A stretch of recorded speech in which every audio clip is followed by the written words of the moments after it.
Hoy vamos a hablar del poder de los datos y la inteligencia artificial. Ya hablamos de los puestos de trabajo, ya hablamos de los puestos que se generan en un proyecto de data.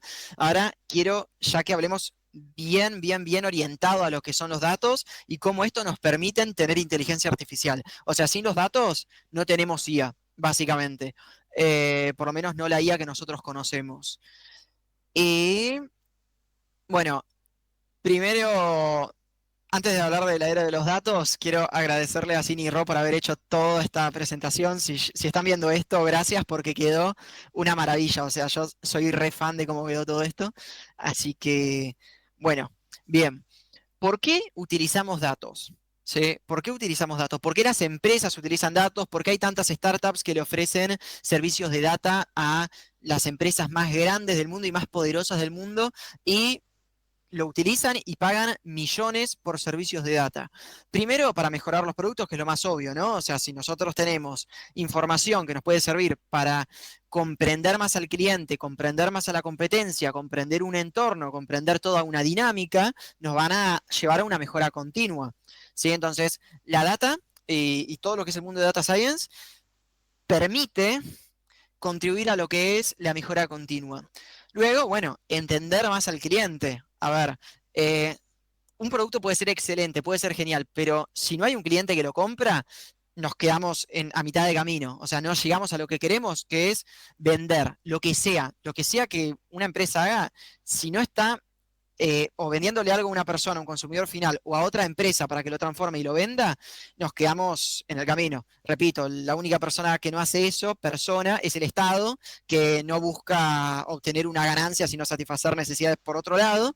Pero hablando a nivel empresarial, que es lo que a nosotros nos importa, es entender al cliente para intentar vender más. Entonces, gracias a estos datos vamos a entender más al cliente y también vamos a hallar mejores oportunidades de negocio. Vamos a poder estudiar más a la competencia, comprender todo un panorama. Todo este panorama genera datos. Todo hoy en día genera datos. Ahora mismo estamos generando datos. Eh, y entendiendo eso, podemos obtener la excelencia. Gracias a la data podemos obtener la excelencia, siempre basándonos en estadística y saber que nunca nos va a dar el 100% bien nuestro modelo, pero sabemos que lo que hagamos va a ser mejor que no hacer nada. Esa es la idea de optar por herramientas de ciencia de datos en una empresa y ofrecer servicios a otras empresas. Ahora, cuando hablamos de datos, que es como que hablamos de datos, pero como que todavía no definimos qué es un dato, ¿no? No explicamos qué es datos, vimos puestos de trabajo antes, ahora hablamos de que sirven y que son lo mejor que hay, pero ¿qué es un dato? Es una representación de algo, ¿ok? Un dato es una representación de algo. Ahora, hay distintos tipos de datos. Están los estructurados, los semiestructurados y los no estructurados. Un dato estructurado es, por ejemplo, una planilla de Excel, donde tenemos columnas y tenemos filas. Listo. Ya con eso ya entienden cómo funciona datos estructurados. Y para relacionar entre todo, se relaciona con algo que se llama SQL, que Web Starter Academy tiene como 2 o 3 videos de SQL, el último fue el mío en YouTube, así que si quieren ver un poquitito más acerca de SQL, lo tienen ahí. Y luego, semiestructurado, tenemos lo que se llama no SQL, o sea, not only SQL. No significa que no es SQL, significa que es SQL y más. Y esos archivos se llaman JSON. Los vamos a ignorar, ¿eh? No importa. Eso no lo vamos a definir. No quiero hablar de tecnicismo ni nada por el estilo. Así que simplemente sepan que son archivos que se ven con unas llavecitas y que son más complejos que una tabla de Excel. Pero lo que a nosotros nos interesa son los datos no estructurados. Y si no es una tabla y no es un archivo que está separado por llaves, ¿qué es? Es una foto, por ejemplo, es un video, es un audio, es un texto, es cualquier cosa que esté en internet dando vueltas y que no se lo pueda poner directamente en una tabla. Se lo puede desglosar en píxeles y bueno, y ahí trazar para que se vea como unas filas y columnas, pero desde el vamos un video no lo imaginamos poniéndolo en una tabla, ¿sí? Después lo que uno haga por detrás con inteligencia artificial o herramientas para poder analizarlo es otra cosa. Pero un video es algo no estructurado, una foto es algo no estructurado. Entonces, cuando hablamos de la razón de este, este pasaje de ciencia de datos a inteligencia artificial, porque todavía ni siquiera empecé a hablar de inteligencia artificial, hay que entender que la razón de ser se la da tipo de dato no estructurado. A la inteligencia que nosotros no se nos viene a la cabeza, ¿no? Por ejemplo, cuando entramos a Google y le decimos a alguna página de IA, créame una imagen que haga tal cosa. Ahí no está agarrando tablas, está agarrando un montón de imágenes, de videos, de data con la que se lo entrenó, ¿sí? Entonces, es por eso que cuando ustedes están entrevistando a alguien para un puesto relacionado a inteligencia artificial, tiene que nombrar por lo menos una vez dato no estructurado. Si no, no sabe con lo que está tratando. O por lo menos llevarlo a que hable de eso. Preguntarle, che, ¿sabés qué es un dato no estructurado? ¿Qué diferencia hay entre uno y otro? Bueno, es esta. Es que el dato estructurado es una imagen, un video, algo que no lo puedes agarrar y poner en un Excel, por lo menos a la primera, no se puede. Y bueno, la relación con la IA es que la inteligencia artificial de hoy en día, lo que está en auge, se nutre 100% de datos no estructurados, o 99%. Y por último, ya que hablamos de estadísticas, más del 90% de datos que están en Internet son no estructurados. ¿Por qué? Porque, a ver, escribir, o sea, texto, no ocupa tanto como ocupa una foto, por ejemplo, o un video. Entonces, cuando uno se basa en cuánto ocupa en la red a nivel mundial, ocupa muchísimo más las fotos y los videos y es todo, toda la composición de la data mundial está llevada a cabo por datos no estructurados. Ahora, ¿qué es la inteligencia artificial? A ver, alguien que quiera desmutear y decir qué le parece que es, así, estando en cero, ¿qué piensan? Para mí es el entrenamiento de la forma que nosotros tenemos para pensar, escribir, actuar, como tratar de predecir a futuro en base a este entrenamiento, qué es lo que puede llegar a servir, cómo lo podemos llegar a pedir y demás. Ujú. Y en base a eso poder automatizar y hacer mucho más fácil las tareas de nosotros, digamos. Perfecto, perfecto. Muchas gracias, Brenda. Tal cual. Y nombraste un montón de cosas que nos van a servir para toda la charla. Automatización, también nombraste hacerlo como lo hacemos nosotros, que eso lo es todo. O sea, cuando la inteligencia artificial, a la hora de construirla, que ya vamos a llegar a eso, lo es todo. Porque nos inspiramos en nosotros mismos y luego, creo que habías dicho predicciones o algo así para poder proyectar. Bueno, perfecto, perfecto. Esas tres cosas ahora las voy a mencionar. Muchas gracias. No los voy a aburrir con la historia de la IA y todo cómo fue naciendo, simplemente que sepan que la inteligencia artificial existe gracias a la estadística. Si la estadística no existiera, la inteligencia artificial hoy en día no sería nada. Se le puede agregar entre medio la computación y que podemos hacer cálculos estadísticos más rápidos gracias a eh, la informática. Eh, cuestión, cuestión que cuando hablamos de inteligencia artificial y la computadora pensando y haciendo cosas, eh, tenemos que pensar primero en Machine Learning, ¿sí? Machine Learning, que en español se entiende un poquitito más porque es aprendizaje automático.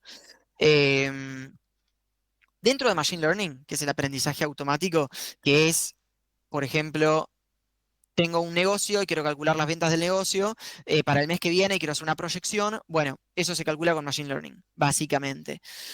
Tenemos dos tipos de aprendizaje. Tenemos supervisado y no supervisado.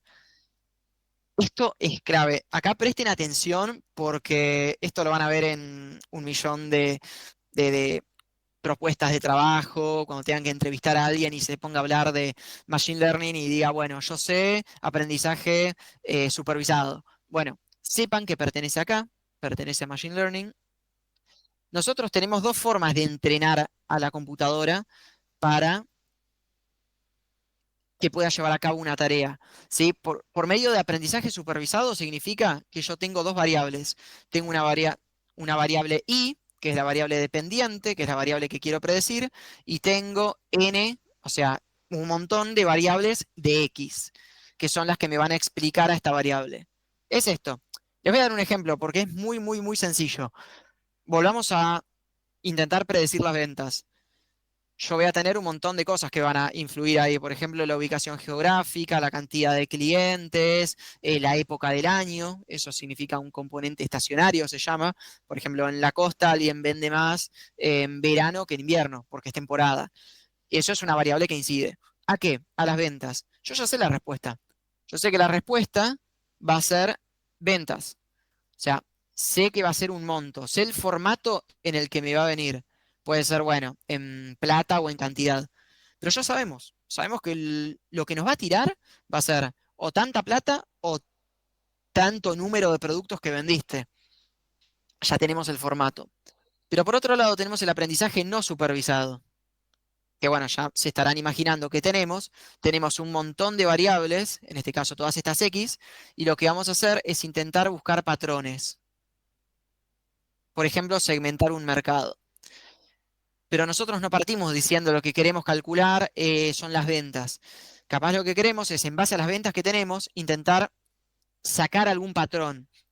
Entonces, el aprendizaje no supervisado nos sirve para encontrar patrones y pertenece a lo que es Machine Learning. Y el aprendizaje supervisado nos sirve para hacer dos cosas en particular con esto. Por un lado, regresiones, que son proyecciones, ¿ok? Lo que mencionaba Brenda de decir, bueno, tengo toda la data y quiero hacer una proyección. Quiero facilitar cualquier tipo de cálculo para entender lo que va a pasar y directamente que la computadora me lo tire. Y por otro lado, algo muy interesante que se llama clasificación. Clasificación. Que ya se dan una idea. Por ejemplo, tengo, no sé, una aplicación de un banco y quiero saber qué operaciones son o no son fraudulentas. Y bueno, muy sencillo. Entreno un modelo de Machine Learning, en este caso de aprendizaje supervisado, para clasificación. Entonces lo entreno con todo y después cuando le hago las pruebas, ¿sí? Lo llevo a cabo a distinto, primero un entrenamiento y después un testeo, una validación, y ahí me tira si puede ser o no fraudulento. ¿Sí, Rocío, adelante? Sí, te hago una pregunta. Cuando hablabas antes de lo de patrones, ¿con patrones Sí. te referís, por ejemplo, dando el ejemplo de lo de ventas? Ujú. Poder identificar, no sé, cuáles, en qué días y horarios hay pico de ventas, por ejemplo, o qué local, si estamos hablando de un lugar que, no sé, Adidas, que tiene distintas subsidiarias y distintos lugares, bueno, en Sí. qué local hay una cierta tendencia a, no sé, que haya más devoluciones o que, no sé, se hagan menos más ventas. ¿Te referís puntualmente a eso? Tal cual. Eso te permite comprender más el negocio y sacar los insights. Los Totalmente, insights sí. se sacan por acá, por lo no supervisado. Claro, perfecto. Sí, sí, sí, eso hasta aplica, no sé, a Webstarter cuando a veces queremos analizar el comportamiento, no sé, ayer hablábamos de entrevistas canceladas, no show, bueno, y demás, y que bueno, queremos encontrar el patrón del por qué, y empezamos como a buscar opciones de si es que cuando agendan antes, si es Ujú. con mucha anticipación, si es que son los lunes a la tarde, si es un tema de día, de horarios. Entonces, nada, mismo pensando en un montón de cosas que pasan acá con la base de datos nuestra de candidatos también está bueno como, nada, encontrar ciertos patrones Ujú. para mejorar. Bien, perfecto. Totalmente. De hecho, nosotros lo que hacemos con los candidatos, sin hablar mucho ni exponer información sensible, es calcular por medio de distancias para luego poder calcular el porcentaje, el score que tienen los candidatos frente a una oferta de trabajo. Y eso lo hacemos gracias al aprendizaje no supervisado. Ese modelo, de hecho, se llama K-vecinos más cercanos, que agarra, separan los datos y empieza a calcular distancias entre el resto de los datos y así logra distintas regiones en los datos, que son los patrones. Perfecto. Gracias, Rocío, por el aporte. Eh, entonces, resumiendo, con Machine Learning lo que vamos a hacer es explicarle a la computadora, enseñarle a la computadora a actuar frente a datos que nosotros le pasamos, que pueden ser numéricos, pueden ser strings, o sea, cadenas de texto, em, acá una breve aclaración. Cuando hablamos de texto lo tenemos que pasar a numérico para que la computadora lo entienda. Los modelos entienden por medio de unos y ceros y es por eso que este trabajo que lleva a cabo un científico de datos tiene un proceso que se llama transformación, que es justamente pasar todo lo que tenemos categórico a numérico. Y nada, es muy interesante y esto principalmente lo lleva a cabo un Machine Learning Engineer, ya que hablamos de los puestos la vez pasada, o un Data Scientist. Bien. Luego sigue Deep Learning. Gracias a Deep Learning tenemos hoy en día reconocimiento facial, tenemos el desbloqueo por imagen en los celulares. Gracias a Deep Learning hoy en día tenemos lo que es ChatGPT, o sea, todo lo que funcione por medio de lo que se llama redes neuronales nos permite tener Deep Learning, básicamente. Y esto es mucho más complejo de entender. Porque Machine Learning más o menos ya se imaginan. Tenemos datos, trazamos una recta, esto es un modelo de regresión, listo. Podemos imaginarnos lo que va a seguir después. Ahora, con Deep Learning no funciona así. Deep Learning tiene algo que se llama redes neuronales. Y una vez más, le agradezco a Brenda por haber mencionado eso de que la computadora piense como nosotros, porque esta es la idea. Las redes neuronales fueron inspiradas en cómo piensa el humano, en la estructura de neuronas del humano. ¿Por qué? Porque tienen distintas características, lo cual, bueno, esto no es una clase de redes neuronales, así que no los quiero aburrir, pero imagínense que acá tenemos una neurona, luego pasa a otra neurona y después a otra, y nosotros lo que podemos hacer es que esa neurona vuelva sobre sí misma, pero que aparte pueda volver para atrás y volver. Y esto es algo que se llama retroalimentarse, ¿sí? Y se llaman redes neuronales convolucionales. Y es lo que permite que todo esto en Internet esté pasando. Es un modelo matemático, estadístico, hermoso, que permite que la computadora entienda, que uno agarre, le pase un montón de imágenes y se empiece a retroalimentar, empiece a entender. Bueno, acá me están pasando imágenes de perros, ¿sí? Te pasan 1 millón de fotos de perros y lo ve, vuelve sobre sí misma a estudiar y luego ve otra, después vuelve y así. Todo ese proceso nos termina entrenando todo el sistema este de redes neuronales para al final poder hacer una clasificación. O sea, nosotros le ponemos un montón de inputs para que al final me diga básicamente si es o no es. Por ejemplo, no sé, bueno, sigamos con el ejemplo del perro. Le pasaste un montón de perros y un montón de no perros, y al final lo que vos querés es cuando le pones un ejemplito que te diga si es o no es perro. Y eso así de simple como suena, entre medio está entrenado con un montón de código y con un montón de data que nos permite hacer toda esta magia. Y por último, sí, adelante, Rocío. Perdón, pero ¿sabes qué? No, Me para. acordé de esto que Sí, creo queOri y Oren lo dijeron la vez pasada, si mal no recuerdo, en la primera call, porque nosotros tuvimos un casi roll hace, digo casi porque no, creo que al final lo habíamos buscado, empezamos a chusmear en mercado que era de Data Annotator o algo así, no me sí, acuerdo si era. Y creo que tiene que ver quizás con un poco de esto que hablas de las imágenes, porque justo estaba googleando un poco de qué significaba el rol. De hecho, me acuerdo que muchos venían de letras, o sea, venían como de un palo medio extraño. O sea, no eran ingenieros ni mucho menos. claro. Y cuando lo veo el rol, de hecho, mirá, lo copio y pego un poco acá, dice, porque está, bueno, acá en inglés, así lo pueden ver todos también. Eh, bueno, que es un profesional que analiza y pone como etiquetas de determinada data y está vinculado con Machine Learning. Calculo que, no sé si tiene que ver con esto de la foto de los perros que comentabas eventualmente, pero que es un rol un poco más manual y clasifica cierta información que quizás después les sirve a los ingenieros de Machine Learning, pienso eventualmente. Es un Total. rol relativamente nuevo, o sea, cuando Ujú. nosotros lo salimos a buscar un poco a mercado, nos dimos cuenta que había pocos perfiles y que de hecho venían de palos medio distintos y algunos medio como especialistas más en temas de gramática, no sé, bueno, o de letras y demás, pero quizás tenga algo que ver. Me acuerdo porque justo creo que salió en la primera, en la vez pasada, me parece, este tema. Totalmente, totalmente. Ahí dice justamente textual data, Sí. entonces podría encontrarse entre cualquiera de estos tres, pero particularmente en el que viene ahora. Así que fue una perfecta introducción para lo que voy a mencionar ahora, eh, que es procesamiento de lenguaje natural, Natural Language Processing. Básicamente ChatGPT, ¿ok? Cuando ustedes piensan, no sé, en Bard, en ChatGPT, en Cloud, en cualquiera de esas, lo que estamos viendo es procesamiento de lenguaje natural, que forma parte de estas dos anteriores, ¿sí? Podría verse como que Deep Learning pertenece a Machine Learning y que este también, pero que genera tanto trabajo aparte, por ejemplo, con Data Annotator, como mencionaba Rocío, que es algo que empresarialmente se ve como algo aparte, porque genera muchísimo trabajo y muchísimos proyectos destinados únicamente a esto. Va a haber gente que va a estar entrenando esta IA para que entienda, básicamente como hablamos, y pasándole un montón de parámetros, y es por eso que se los separa. ¿Sí? Entonces, repasando, tenemos Machine Learning, aprendizaje supervisado y no supervisado, encontrar patrones y hacer proyecciones. Luego, Deep Learning para poder comprender imágenes y videos y sonido, muy importante el sonido, ¿a través de qué? Y de modelos, ¿sí? Deep Learning pertenece a Machine Learning, es como una rama que está dentro de Machine Learning, y hoy en día diferenciamos Deep Learning de procesamiento de lenguaje natural porque es un área muy grande y que está cada vez más y más y más en expansión.